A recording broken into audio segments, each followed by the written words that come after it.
يقول الناظم العمري تذكر زمان كان فيه الطيب يذكر وذاك المجتمع ما فيه منكر وكل كان. يقول الناظم العمري تذكر زمان كان فيه الطيب يذكر وذاك المجتمع ما فيه منكر وكل كان مشغول بحاله.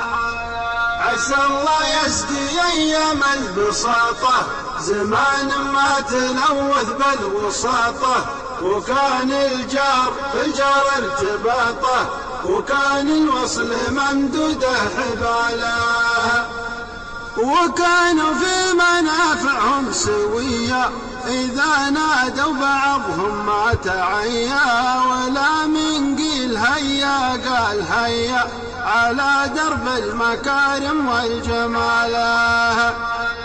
وكان الشخص يسمع قول عمه إذا نادى حالا راح يمه يلبي لو طلب روحه ودمه وهذا سلم رواد الشكاله. عسى الله يسقي أيام البساطة زمان ما تلوث بالوساطة وكان الجار بالجار ارتباطه وكان الوصل ممدود حباله. نهار العيد يلتم الجماعة على ضحك وسواليف وطاعة وساروا بعضهم في نصف ساعة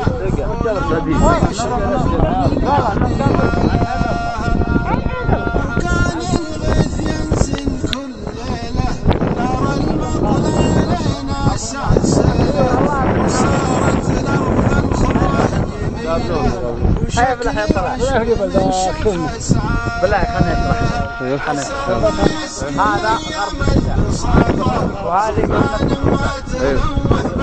وهذا قدير الهيئة. وكان الوصل ممدود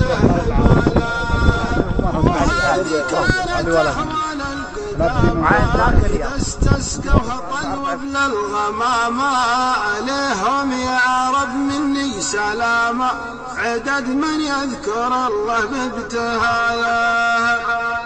وفي هذا الزمن قل التراحم بعد ذاك التواصي والتلاحم على العصيان يا كثر التزاحم إذا قفى شر جا شر بداله. عسى الله يسقي أيام البساطة زمان ما تلوث بالوساطة وكان الجار بالجار ارتباطه وكان الوصل ممدود حباله.